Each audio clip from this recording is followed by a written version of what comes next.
Check out our online training programs. If you're a competitor in CrossFit, check out TTT Compete. For those of you that want to look good and feel good, check out TTT Fitness. Head to trainingthinktank.com for more info. Yeah, let's roll that beautiful beam footage. So we're going to talk about building teams. Yeah. In CrossFit. Ooh, you even got a notebook. You got fancy notes over there, Perrin? I'll let Perrin start because she has notes. This is how I organize my thoughts. So I don't know if you know, but I have been on 3 different regionals teams. I've seen a picture of you moving a worm where you looked very happy. By happy, I mean like you're having the worst day of your life. I do not make good exercise faces. Like, I think Chris was talking to somebody the other day in the gym about, someone was like, oh, did you get a picture of my poop face? And he was like, no, you actually make decent faces. Yeah, Aaron. Yeah. Aaron's one of the few people in this gym that makes like cool, like if you're going to use it for an ad, intense workout faces. Everyone else kind of has that. I'm the opposite. Yeah, I don't make good workout faces. I actually don't think I've ever seen a picture that Chris has taken of you here. That's probably why, because I don't make good faces. There's probably a lot in that haven't been published for that. Delete. Have I not taken a picture of you yet? No, you've taken some. Oh, okay. But I don't think of necessarily like head on. But that's actually something I've been working on, is like pain faces. Like they say that if you create a pain face while you're in pain, it makes it a lot worse. Mm-hmm. Or if you're someone like Annie Thorisdatter and you smile, apparently that like takes away some of the pain. I don't think. Please, I gotta see y'all out there. So, all right, Kyle Ruth, I love you, but he would come up to me on assault bike, hard intervals, and tell me to smile, and it would make me so mad for a lot of reasons. But the first one is I breathe through my mouth. Like, you can't just smile when you're going that hard. Yeah, I do not think I would have the energy to smile during that, and I'd probably want to like punch him. Anyways, you've been on multiple teams. I have been on multiple teams. So my first regionals experience was 2012. I think we qualified in like last or like second to last. And I was only about a year and a half into CrossFit. So it was super exciting. But that year there were a few events that were just like, I was like, this is going to be impossible. I think there was a 70-pound dumbbell snatch in one of the workouts. And then there were in 2012. Wow. Yeah. And 135-pound hang cleans. Mm-hmm. And I don't even think that was my 1RM for like a hang power or something like that. So it was super challenging training for that. But I think that also like lit the fire for me to be like, wow, I really need to get stronger if I want to compete in this. And then 2013, I went individual when they still took like 60 people. And then, I didn't know you had this long. Oh yeah. Wow. Yeah. And then 2014, I went team again, but I was at a different gym. And then 2018, I went team again. And that's the team that you saw the worm picture with Chris. That's when it went down to, it was 4 people at the time. So yeah, 3 regionals. Look at you. That's when I retired. Is it in your Instagram bio? All your regional appearances? No, it's not. Maybe I should put it in there. Maybe. Do you miss the 6-person team, you guys? Or no? I was never on a 6-person team. No, that was really hard to coordinate. So many people. It's already hard enough, I feel like, with 4 people. Yeah. Just training and logistics, but just to coordinate synchro movements and all that stuff. I think it'd be hard to coordinate training schedules. That was the hardest like a nightmare. part. Yeah, definitely. Well, aren't y'all about to talk about that for 4? We are. So. Yeah, 6 seems like a little much. And it probably was annoying as a sponsor to have to outfit that many, that's 2 more people per group. For sure. Yeah. How many different teams have you been on for like a live competition, like not local? So the first big competition I ever did was Wadapalooza in 2018. Yes. That was 3-person teams, and then it went to sanctionals, and now this year it's 3-person again. But I did a 3-person team with Danny Spiegel, actually, who's a friend of mine from we are from the same hometown. This was before she became what she is now. And then this girl, Heather, who Adam used to coach, and we had never trained together. She lived in California, but we did the qualifier, and we weren't like expecting to qualify elite, but it just happened. Probably mostly because of Danny. So that was my first experience, and that was like, just go and have fun with it. Had never been to regionals on a team. this year, I guess, would count as regionals or semifinals. This year would have been my first time in like a CrossFit sanctioned competition. Yeah, exactly. Yeah. On a team. Cool. So turned out all right. Yeah. And then you've been on Wadapalooza teams that were 2 male, 2 female too, right? Yes. So when the sanctional season, or when the structure changed to sanctionals, that was about the time where I was like finally at the level where I could contribute to a team at that level. So we did, the first sanctional I did was MAC in 2019. Yes. And that was right when they got rid of regionals and everything changed. So I did that on team of 4. And then the next year we had a different team of 4 and we did Wadapalooza, and then we flew to Canada for 24 hours and got kicked out and did not compete at Atlas Games, Yeah. but that was what we were trying to do. That was March 2020. And then the year after that was this past year. Cool. I feel like I remember seeing you at Wadapalooza the year of the ruck muscle ups and all that stuff. Yeah.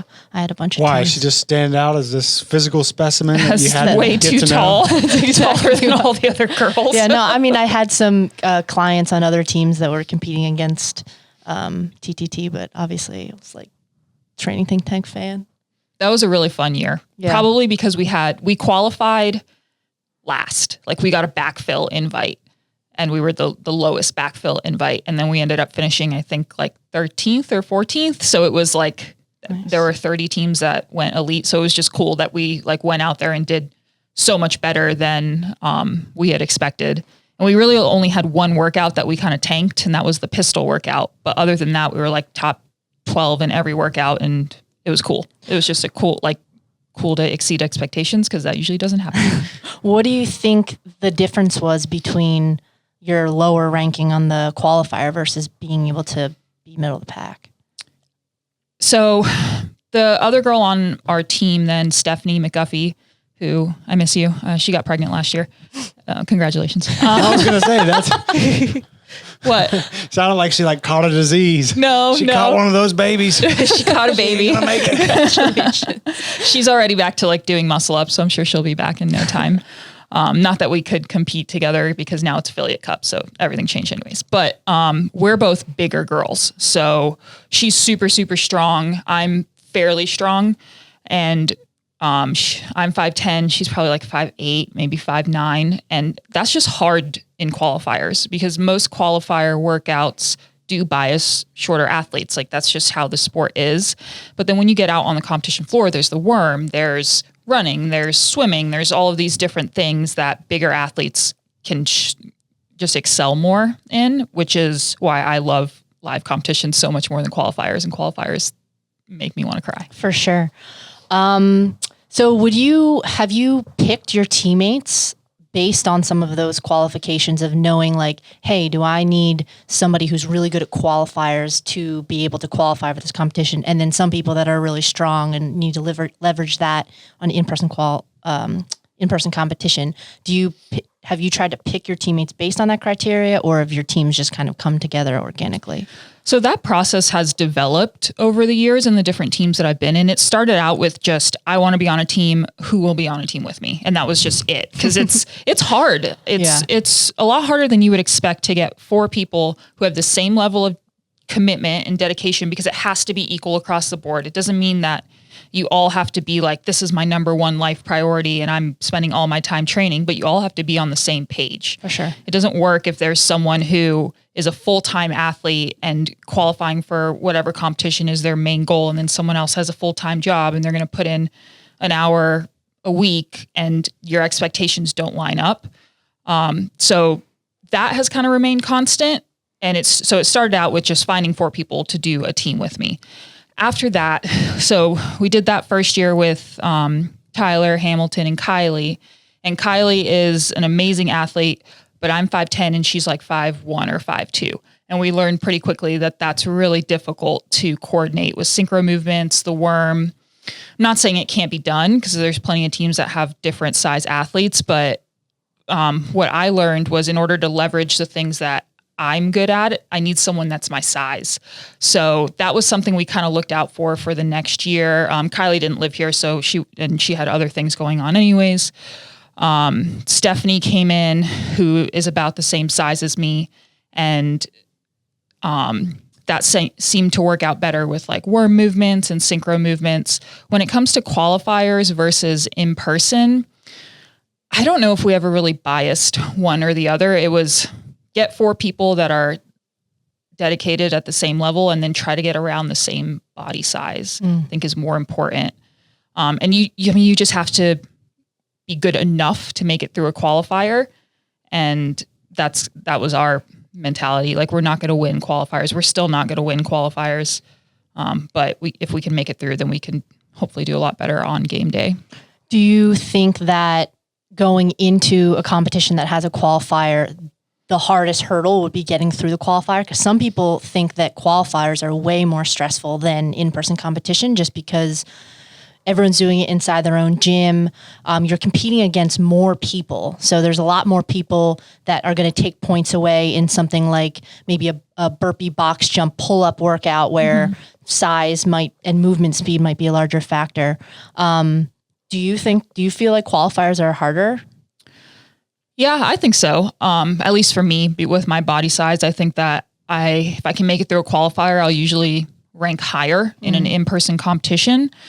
I think it depends on the level of athlete, though, because if you're at the level where you're good enough and you're going to qualify no matter what the workouts are, then the qualifier, you can take some pressure off of yourself in the qualifier and it becomes not as hard.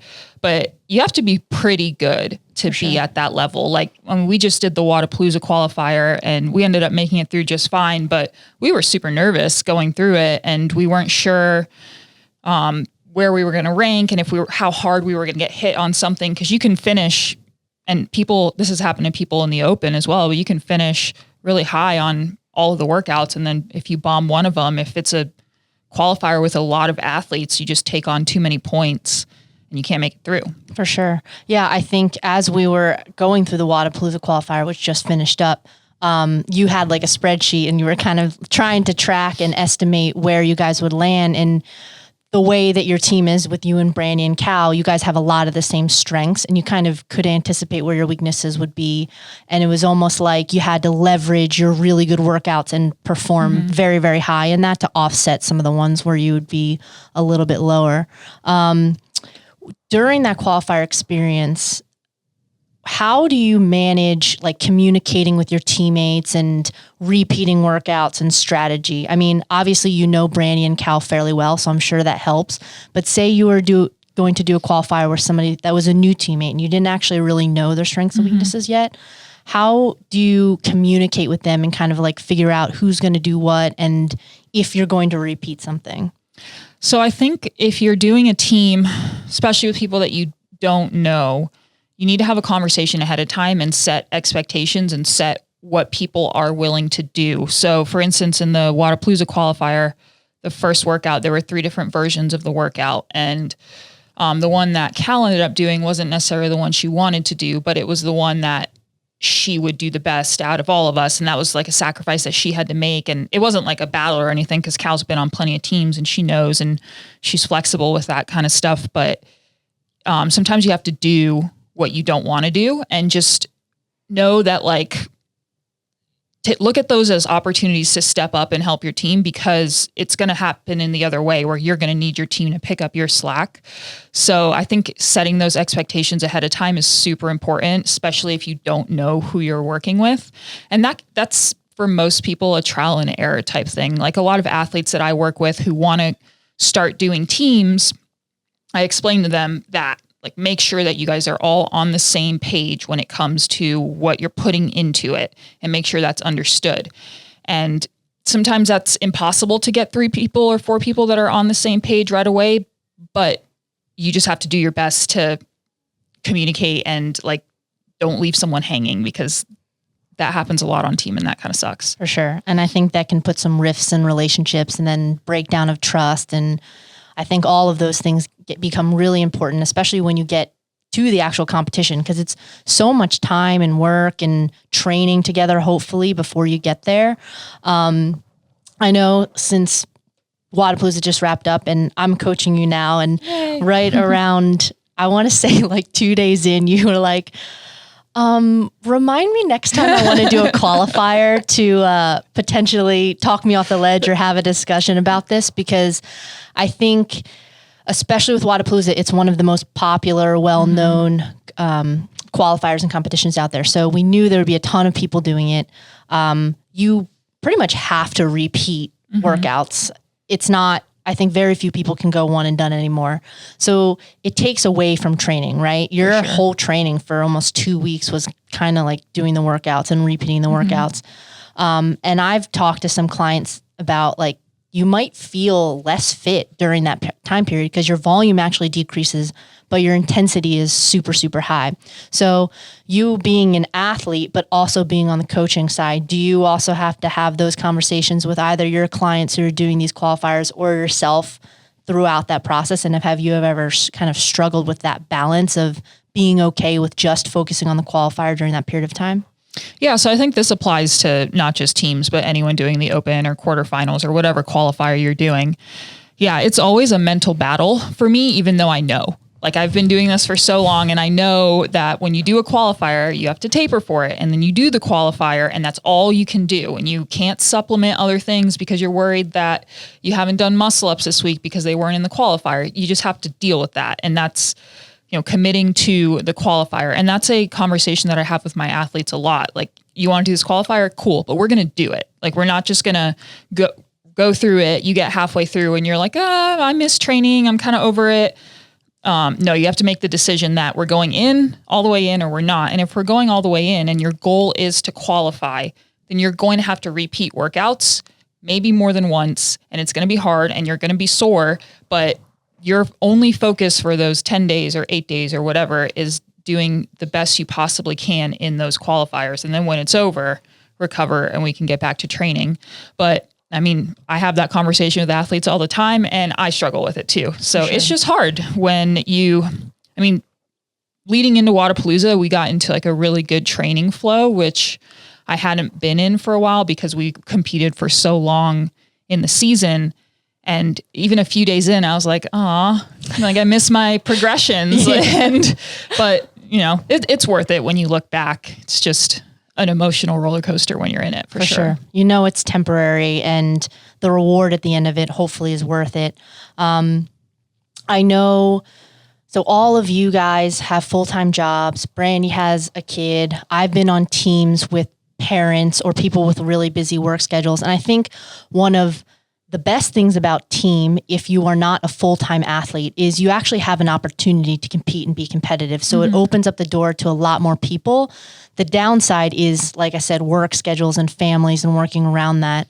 Have you ever had, you guys kind of talked about it with your games team, obviously, Mike and Brandy with Liam, like it was past the Liam sometimes during training sessions. How, leading up to Wadapalooza, how are you guys going to organize training for that event? Luckily, all three of you train here. How much individual versus team training do you think you need? And do you guys have plans to map that out on a weekly basis? So when we were training for the games, we did a ton of team stuff, a ton of synchro work, ton of worm stuff, everything together. And while that was all great, when we got to the games, we got exposed as individuals. So that was a big learning lesson for us, and particularly for Brandy and I going into this team, is we have to spend more time working on our individual priorities. Luckily, Brandy and I can synchro without even saying words to each other anymore. Like, it's super natural, and Cal's about the same size as us and she's done synchro before. Her and Brandy were on a Dubai team. So we don't necessarily need a ton of team training in order to be successful at the team elements. We've all used a worm before. So our plan is to train together one time a week leading into Wadapalooza. But I don't think that one session will even be all synchro stuff. It'll be racing against each other as well, doing relay type movements. For us, it's just the stuff that we're good at, we're pretty good at, but the stuff that we're not good at, we have to really attack, or we're going to get last in those events. So, and that's kind of that's what happened at the games. Like we were so prepared for one aspect of it. And then it just, the way the cards fell, that aspect didn't come up until after the cut and we got cut. So for sure. Yeah. I mean, I guess you can even use the results from the qualifier and like pretty much what you probably anticipated ranking low on, you did. And those are the same things you guys need to work on going into the competition. Things that shorter people with fast moving speed are going to have an advantage on. And then, I mean, we get in this conversation internally, I think, between our coaches, and there's debate whether, okay, do you double down and just get really good at your strengths so you can potentially win events and pick up more points, and not really spend too much time maybe addressing something that you might be only so good at? Do you have any thoughts on that, or with yourself or the team? That's what we did for the team. And we decided on that before they said that there were cuts.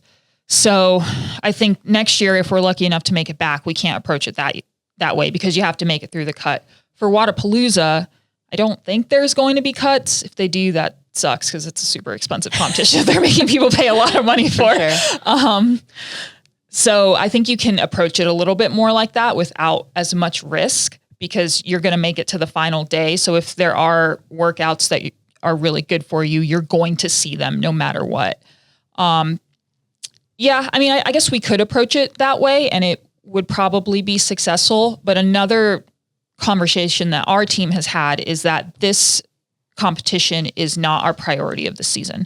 So Brandy and I are doing our team next year again. Cal competed at sanctionals as an individual. Those are our priorities. So while we're still wanting to go do well, perform, we're still focusing on getting better as individuals for the more important part of our season. Cool. And that's something that is another thing that should be a part of your conversation as you're picking up teammates. For sure. And making sure everyone's on the same page. I can't stress that enough. That's the biggest lesson that I've learned being on all these teams is be on the same page and make sure everybody knows, or else it's just a crappy experience. For sure.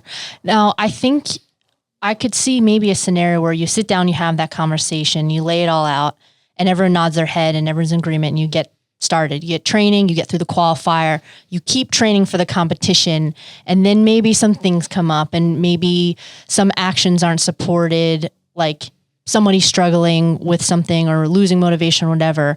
Have you ever had to have situations where you had to have another conversation and keep everybody on the same page? Or how do you keep morale high when you're training leading up to something that, I know you're not peaking for Wadapalooza, but just for some people that is like maybe their big competition of the year. And as you know, training for the games, like it's an exhausting experience mentally, physically, emotionally sometimes.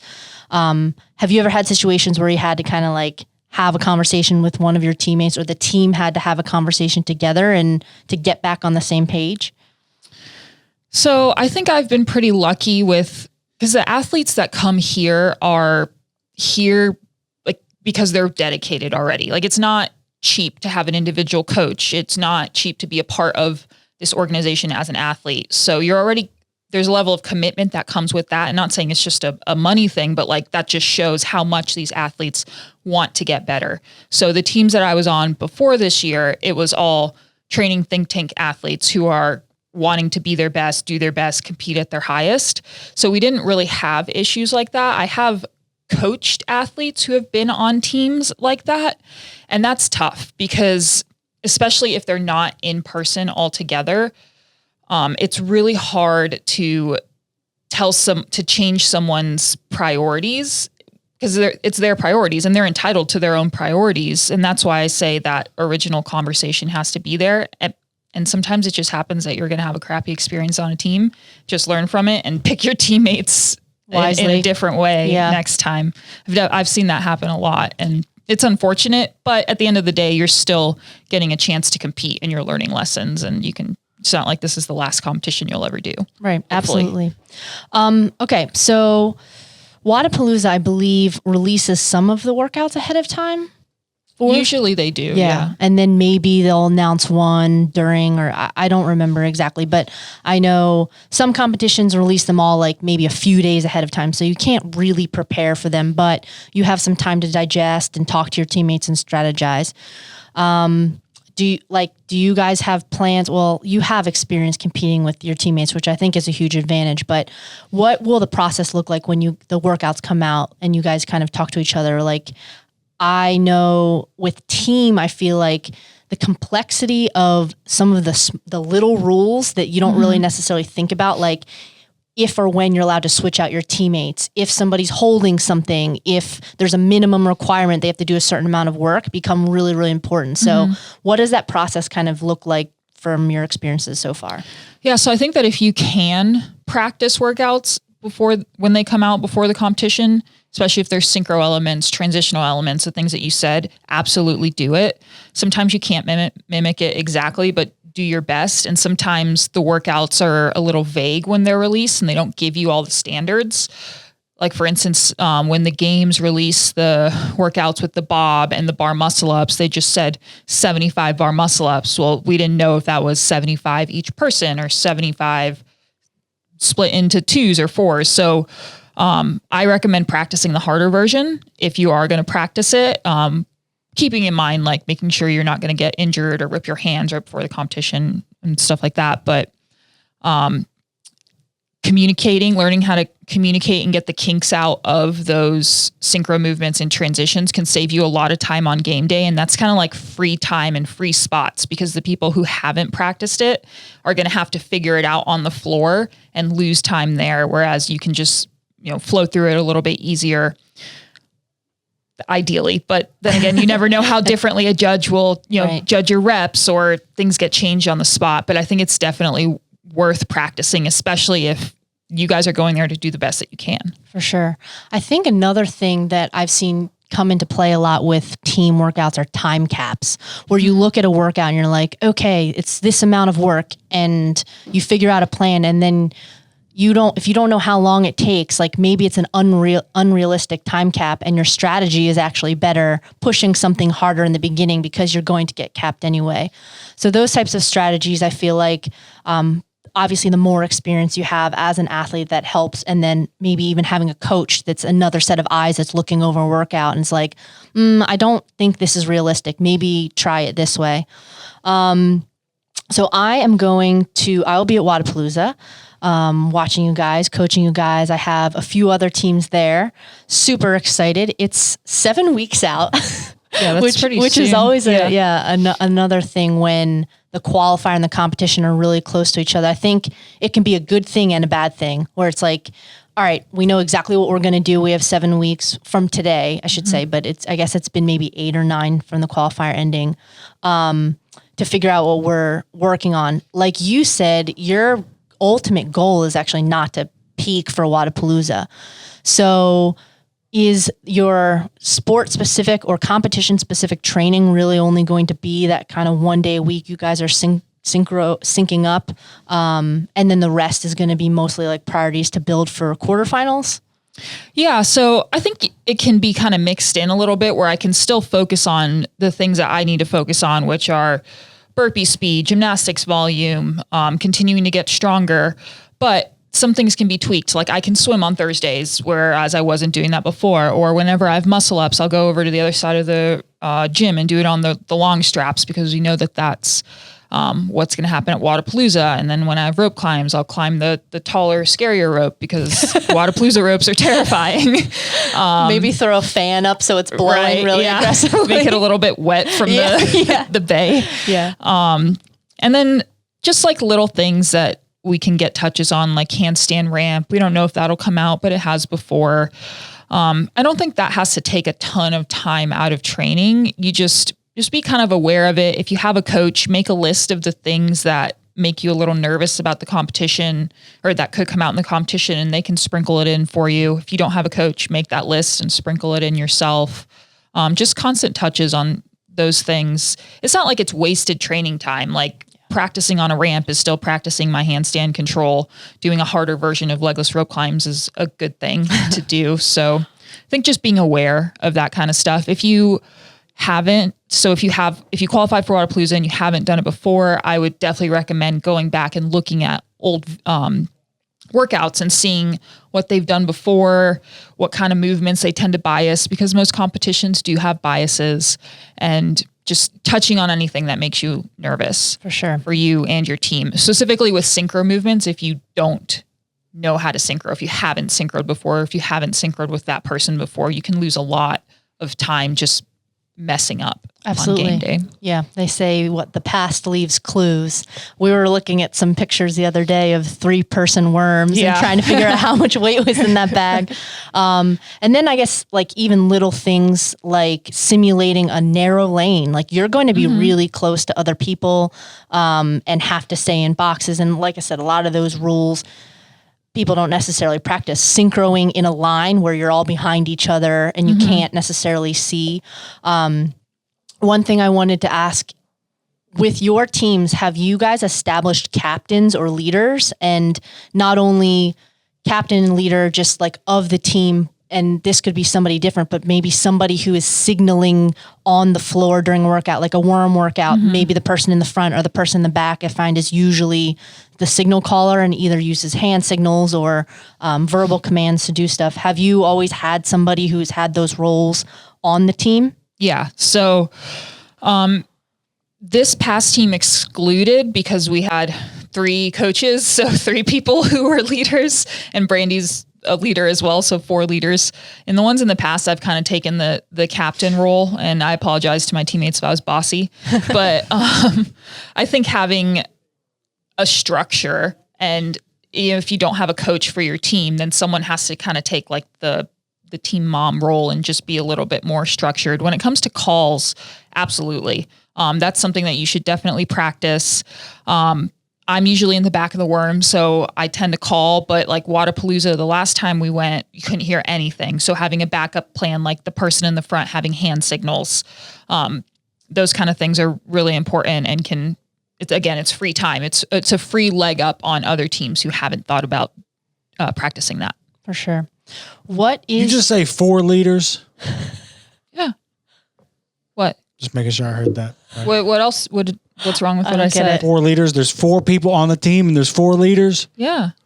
Oh, I don't understand what the issue is. We all were very were very opinionated all the time, which is it was great. It was perfect. Great. Yeah. I feel like there would always be like the debrief after a workout when you guys are all like picking up your body parts off the ground would be like longer than your warm up and the workout itself.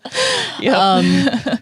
All right. So for Wadapalooza specifically, since that's coming up and you just finish it, what are you looking forward to most for that competition? The swim event. Yeah. I always love the swim event at Wadapalooza, even though last year it was was that last year? 2 years ago, I guess. The last time Wadapalooza existed. It was our worst event because it was paired with a bunch of pistols, but swimming in the bay is super fun. Yeah. I always really enjoy those workouts. I did that in 2018, I think, actually. So we were actually probably competing together, except for I was intermediate division, you were elite. Our heat did that workout at nighttime. Ooh. And it freaked me out. Oh, yeah. I was like, and I was just starting to get into a comfortable level of swimming. Mm-hmm. So to do it in the open water with people like kicking you in the face and at night and like fishes like nipping at your heels, it was not enjoyable for me. Wait, you actually feel fishes? Yeah, sometimes. I think I did. Is she making that up? I mean, I've never felt a fish, but I don't doubt that she has. The first year I did Wadapalooza, our heat was mixed, male and females, and someone swam over top of me, and I was I've always been comfortable in the water. I don't feel like I'm going to drown, but I wasn't like a particularly great swimmer. And I look up and it looked like it was Joey. And I was like, Joey. It was Joey's twin, swam right on top of me.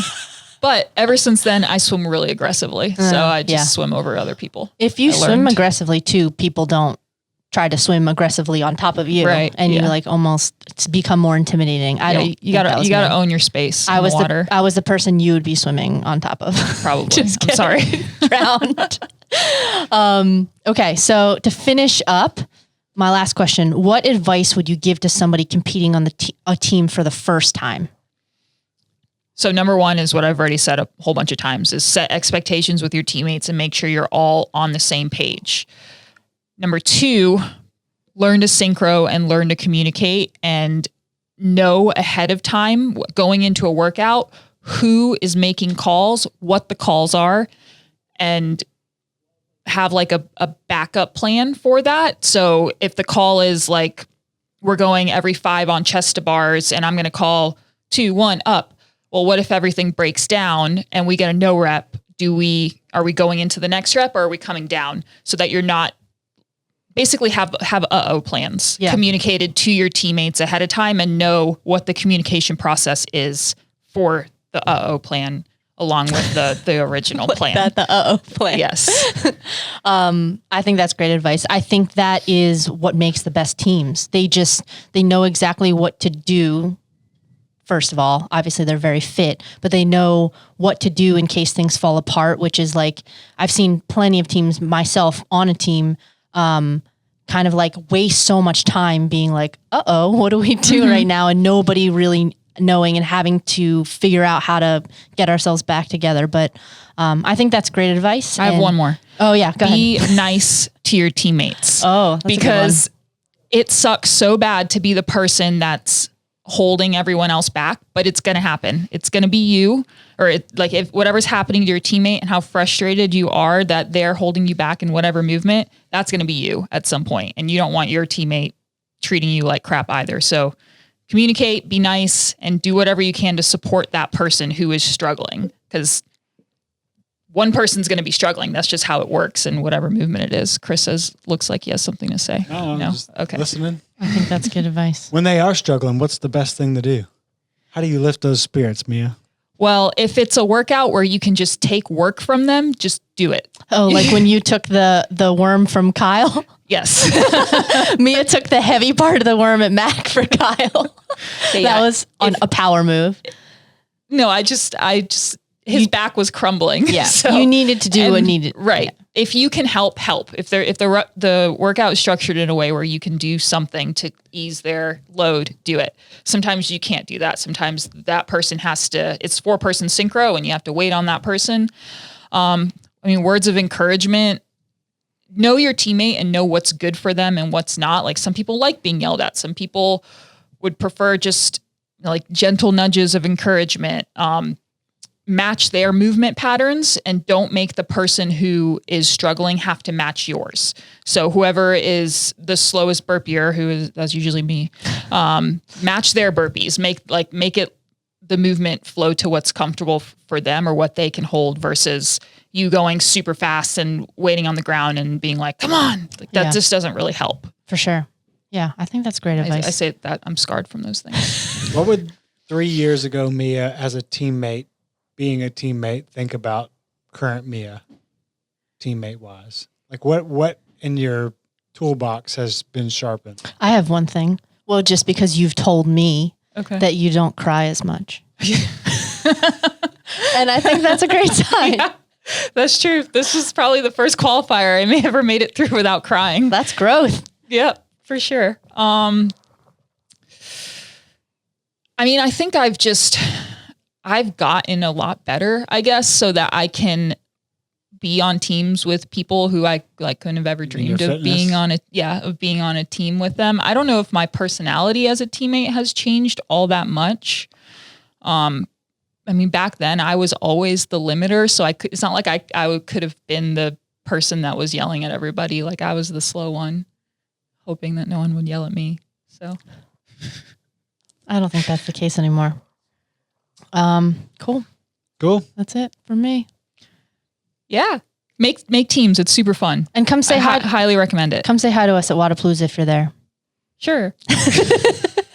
You're going to pass out stickers or something? Probably not. Give a couple high fives or say your new catchphase from the throwdown? I already forgot it. Let's see. Catchphrase? Something like that. I don't know. I see. said something and they made fun of me. Yeah. As per You'll figure it usual. out. Yeah. All right. Thanks, ladies. Thank you. All right. Bye. Bye.